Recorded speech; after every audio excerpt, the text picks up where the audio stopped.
નમસ્કાર વિદ્યાર્થી મિત્રો, આપણે આગળના લેક્ચરમાં સમપ્રમાણતા મૂળભૂત પ્રમેય ભણી ગયા. ત્યારે શું કોઈ ત્રિકોણ ABC ની એક બાજુને સમાંતર રેખા બીજી બે બાજુઓ જે બે બિંદુઓમાં છેદે, આ D બિંદુમાં છેદે એની બાજુને અને AC બાજુને આપણે લખી શકીએ E બિંદુ. તો થેલ્સિયસ શું સૂત્ર આપ્યું કે તો આ બાજુઓ છે, આ બાજુઓનું છે કેવા પ્રમાણમાં વિભાજન થાય? સમપ્રમાણમાં વિભાજન. સમપ્રમાણ એટલે AD ના છેદમાં DB બરાબર AE ના છેદમાં AC થશે. આને સમપ્રમાણતાનું સૂત્ર કહેવામાં આવે. તો આપણે આના ઉપરના દાખલા ભણવાના છે સમપ્રમાણતાના પ્રમેય ઉપર. એ સમપ્રમાણતાનો પ્રમેય ક્યારે લાગુ પડી શકાય? તો કે ત્રિકોણની એક બાજુની સમાંતર રેખા કોઈ હોવી જોઈએ.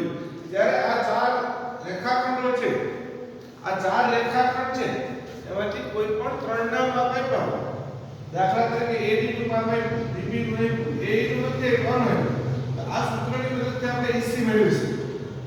આવી રીતે AD મેળવવો હોય તો AD પણ મેળવીશું, DB મેળવવો હોય તો DB પણ. આ આખી બાજુનું માપ કે આખી બાજુનું માપ પણ આપણે મેળવી શકીએ. એટલે કે સમપ્રમાણતાના પ્રમેય ઉપરના દાખલા છે સ્વાધ્યાય 6.2 માં. તો આપણે 6.2 ની અંદર જોઈએ તો 6.2 માં જો પેલો દાખલો આકૃતિમાં DE સમાંતર BC છે.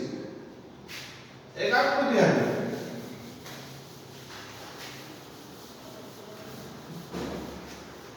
ત્રિકોણ છે, જો કયો ત્રિકોણ છે?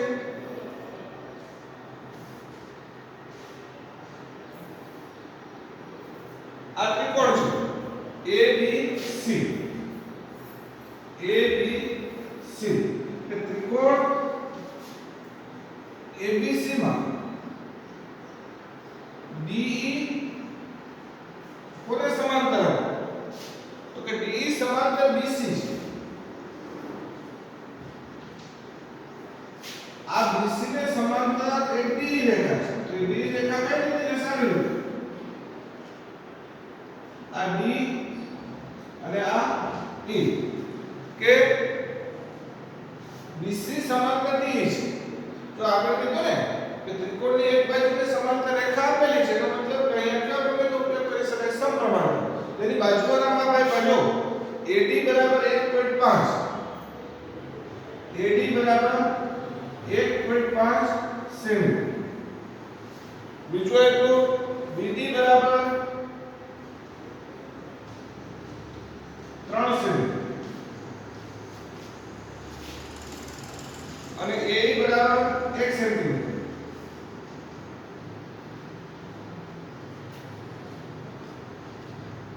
તો EC શોધો. EC બરાબર કેટલું? તો જો ત્રિકોણની એક બાજુને સમાંતર રેખા છે, DE સમાંતર કોને છે? BC. તો આપણે સમપ્રમાણતાનો પ્રમેય છે તે લાગુ પાડી શકાય. આ માપ છે આકૃતિમાં જો આપણે લખવું હોય તો લખી શકાય. આકૃતિમાં જોઈએ તો AD ક્યાં છે? તો કે A થી D. આ A થી D છે એનું માપ કેટલું છે? 1.5 સેમી. B થી D, આ B થી D એનું માપ કેટલું છે? 3 સેન્ટીમીટર છે. AE, આ A થી E એનું માપ કેટલું છે? 1 સેમી છે. અને આ EC મેળવવાનું છે. તો હવે ત્રિકોણમાં DE છે કોને સમાંતર છે? BC ને સમાંતર છે. તો DE હવે એટલું લખવું પડે કે ત્રિકોણ ABC માં DE સમાંતર BC છે. તેથી સમપ્રમાણતાના મૂળભૂત પ્રમેયનો ઉપયોગ કરી શકાય. તો લખી શકાય કે સમપ્રમાણતાના મૂળભૂત પ્રમેય મુજબ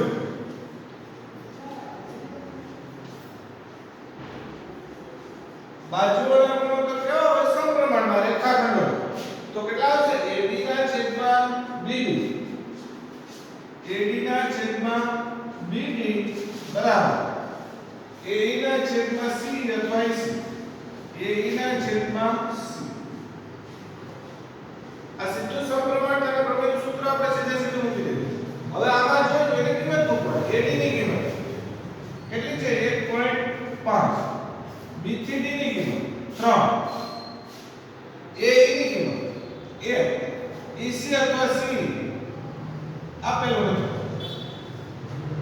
હવે જેને મેળવવાનું હોય એને એક બાજુ અંશમાં લઈ લેવાનું. તો 80 છે અહીંયા આવી જશે ક્રોસ ગુણાકાર. આ 1 પોઈન્ટ અહીંયા અંશમાં કેટલા છે 1 છે. આ 1.5 છે અહીંયા છેદમાં આવી જશે. આ 3 છે અહીંયા એક સાથે ગુણાકાર. આ પોઈન્ટ કાઢવો હોય તો કાઢી શકાય. ઉપર કેટલા લખી શકાય 10 લખી શકાય. તો સાદું રૂપ આપીએ તો 5 તેરી 15 5 દુ 10. તો AC બરાબર કેટલા આવશે 2 સેમી. AC બરાબર કેટલા આવ્યા 2 સેમી. એટલે ત્રણ રેખાખંડોના માપ આપ્યા હોય તો ચોથાનું મેળવી શકાય. સૌપ્રથમ શું કરવાનું આકૃતિ દોરવાની. આકૃતિમાં શું હોવું જોઈએ એક બાજુને કોઈ સમાંતર રેખા હોવી જોઈએ. કિંમતો આપવી હોય બધી લખી લેવાની અને આકૃતિમાં લખવાની એટલે ખબર પડી જશે કે કઈ કિંમત ઘટાડીને શું મેળવવું. હવે જો લખવામાં આવે તો ત્રિકોણ ABC માં આ BC છે એ કોણ સમાંતર છે D એટલે D સમાંતર BC છે. આમ છે એટલે જ આપણે સમપ્રમાણતાનો પ્રમેય લાગુ પાડી શકાય. એ સમપ્રમાણતાના મૂળભૂત પ્રમેય મુજબ આ સૂત્ર લખી શકાય કે AB ના છેદમાં BD બરાબર AE ના છેદમાં C. આમાં કિંમત મૂકવી સાદું રૂપ એવું કરાયું BC બરાબર 2 સેન્ટીમીટર.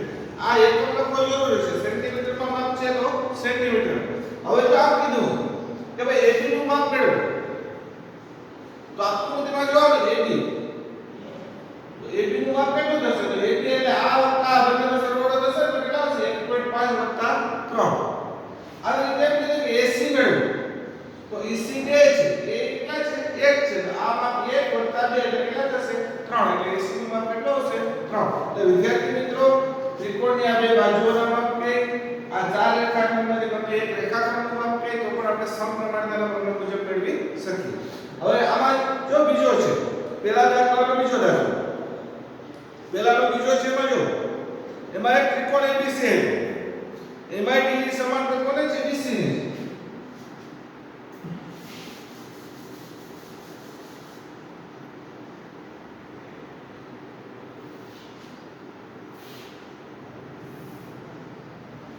ત્રિકોણ ABC આપણે PQ આપણે એમાં મૂંઝાવાનું નહીં. જે આપ્યું હોય લખો કે ત્રિકોણ ABC છે. એમાં શું કીધું DE સમાંતર BC છે એટલે આ છે DE સમાંતર BC. આ BC ને સમાંતર રેખા દોરવી હોય તો BC છે એટલે સમાંતર રેખા જે આવી રીતે આપણે દોરીશું.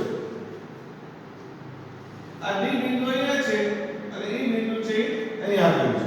હવે જો માપ આપેલા છે. BD નું માપ 7.2 BD નું માપ કેટલું છે 7.2 સેન્ટીમીટર. AE નું માપ 1.8 AE નું માપ છે 1.8 સેન્ટીમીટર. EC નું માપ 5.4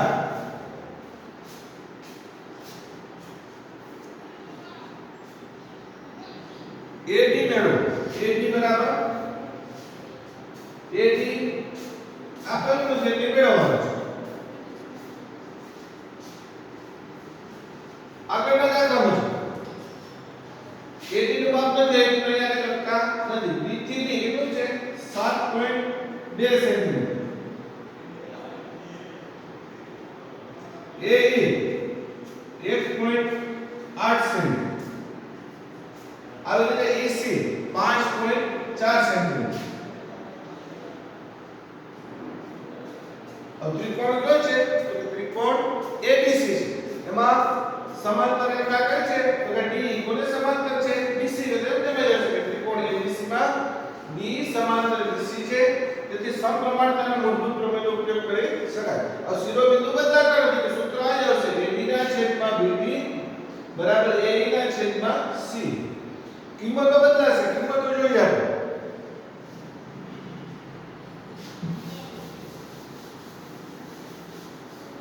સાદું રૂપ આપવામાં ઉતાવળ ન કરવાની.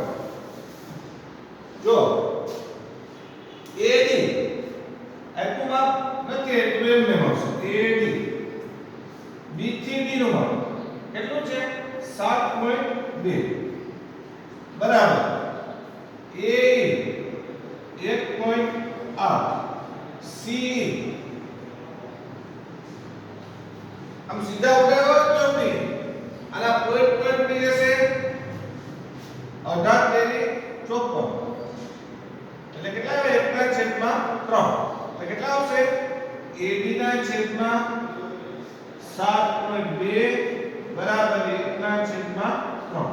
આપણે કિંમત AD ની મેળવવાની છે તો AD બરાબર લેવાનું તો AD ના છેદમાં કેટલા 7.2 આ બાજુ આવે તો કોસ ગુણાકાર થઈ જશે તો AD બરાબર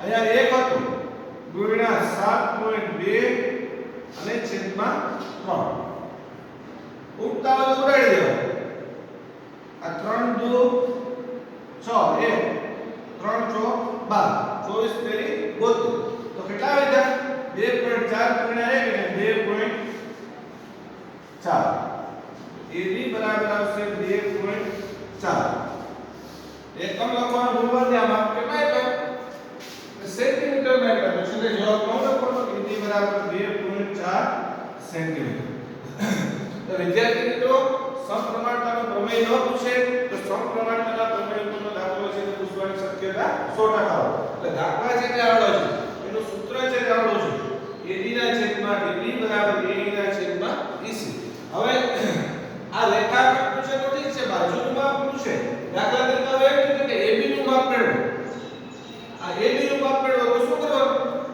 તો જોઈએ AB બરાબર આ AB છે તો બરાબર કેટલા છે આ AD વત્તા BD AD વત્તા BD તો AD નું માપ કેટલું આવ્યું 2.4 વત્તા BCD નું માપ કેટલું છે 7.2 તો કેટલા લખી શકાય 4 ને 6.7 ને 2 9 તો AB બરાબર કેટલા આવશે 9.6 સેમી કહેવાનો મતલબ કે ત્રિકોણની બાજુનું માપ પૂછે તો શું કરવાનું બે રેખાખંડોના માપનો સરવાળો AB કેટલા બેનો સરવાળો AC કેટલા બેનો સરવાળો AC નો કીધો હોય તો આનો બેનો સરવાળો 1.8 5.4 AC બરાબર AE EC એટલે સમપ્રમાણતાના પ્રમેય ઉપરના આવી રીતના દાખલા છે કે વારંવાર પૂછતા હોય હવે આપણે બીજો દાખલો જોઈએ આ આકૃતિ આપેલી છે પછી પુસ્તકમાં એના કિંમતો આપેલી છે એના ઉપરથી ગણતરી છે તે આપણે કરવાની ખાલી એ લઈ કોઈ ત્રિકોણ ABC માં DE સમાંતર BC છે અને આ માપ આપી દીધા તો આપણે આકૃતિ છે તે દોરતા આવડવી જોઈએ ત્રિકોણ ABC દોરી નાખવાનો DE કોને સમાંતર છે BC ને BC જ્યાં હોય એને સમાંતર છે તે DE જાવી જોઈએ અને પછી જે માપ આપ્યો હોય તે માપ લખી નાખવાનું બીજો દાખલો છે બિંદુઓ જો એમાં આકૃતિ નથી આપી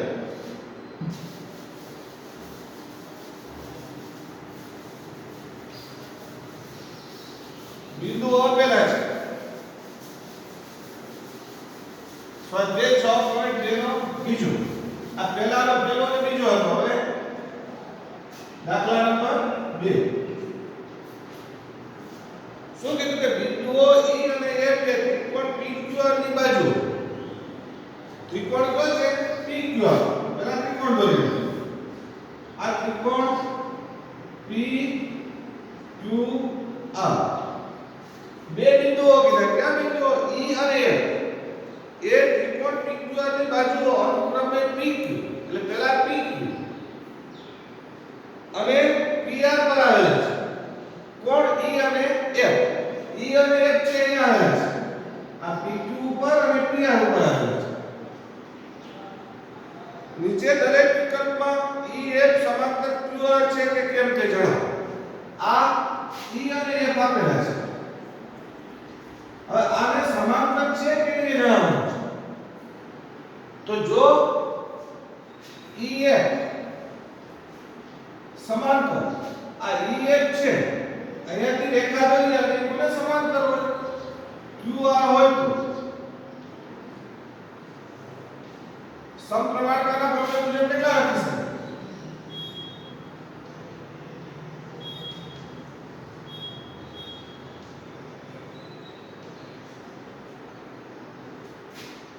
છે કે રીતે જણાવ છે એમ નથી કે તો હોય તો શું થશે કે જો આ સમાંતર હશે મતલબ PE છેદમાં EQ અથવા QE બરાબર PF છેદમાં FR હશે કે જો EF છે તે QR ને સમાંતર હોય તો સમપ્રમાણતાના પ્રમેય મુજબ એટલા થવા જોઈએ. તો એટલા થતા હોય તો સમાંતર છે ને આ બે બરાબર ન હોય તો સમાંતર નથી. તો જો એમાં પહેલા PE નું માપ આપ્યું. PE બરાબર 3.9, EQ બરાબર 3 સેન્ટીમીટર.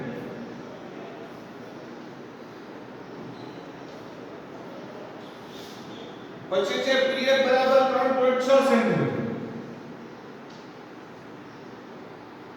અને FR બરાબર 2.4.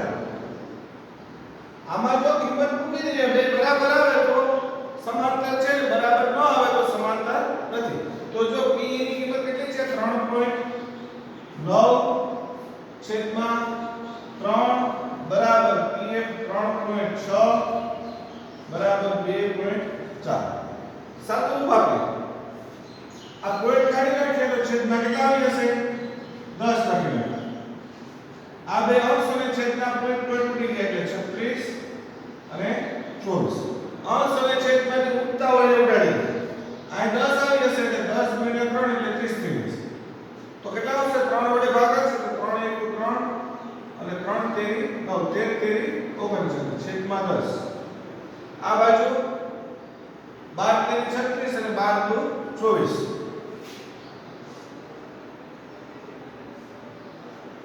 ત્રણના છેદમાં 2 બરાબર દેખાય. જો હજી ન ખબર પડે તો કૌંસ ગુણાકાર કરવાનો. આ બે અહીં આવી જાય તો 13 ગુણ્યા 2 બરાબર 3 ગુણ્યા 10. તો 13 દુ 26 અને 30. 26 અને 30 બરાબર છે, 26 અને 30 બરાબર નથી. એટલે કે આ બે છે બરાબર નથી. એનો મતલબ શું થાય કે EF છે તે QR ને સમાંતર નથી અથવા સમપ્રમાણતાના પ્રમેયનું સૂત્ર અહીંયા લાગુ કરી શકાય નહીં. કે તેથી EF સમાંતર નથી કોને QR છે. સમાંતર નથી ડાડો લીટો ઉપર વાંચો કે EF છે QR ને સમાંતર નથી. જો સમાંતર હોય તો શું થાય? સમાંતર હોય તો આ સૂત્ર મુજબ બે કિંમતો છે તે બરાબર હોય જોઈએ. ખેલ છે કીધું એ મુજબ કિંમતો છે તે બરાબર હોય જોઈએ. આવો બીજો દાખલો પણ છે. બીજો દાખલો છે એમાં જો બીજો PE ની કિંમત 4 છે. PE ની કિંમત કેટલી છે 4. પછી QE 4.5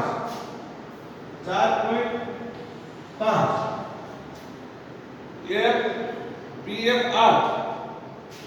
આ કિંમત 8 છે, આ છે 9 છે. કે જો EF સમાંતર QR હોય તો સમપ્રમાણતાના પ્રમેય મુજબ એટલા લખી શકાય અથવા એટલા હશે. આમાં કિંમત કે જો બે બરાબર આવે તો છે એમ કહી શકાય. PE ની કિંમત કેટલી છે 4, QE ની કિંમત કેટલી 4.5, PF 8 અને 9. સીધા ક્રોસ ગુણાકાર કરીને કેતો યાર આ 9 છે અહીં આવી જાય 8 ગુણ્યા 45 4.5 પોઈન્ટ કાઢી નાખીએ તો છેદમાં કેટલા આવશે 10 10 અહીં આવી જાય.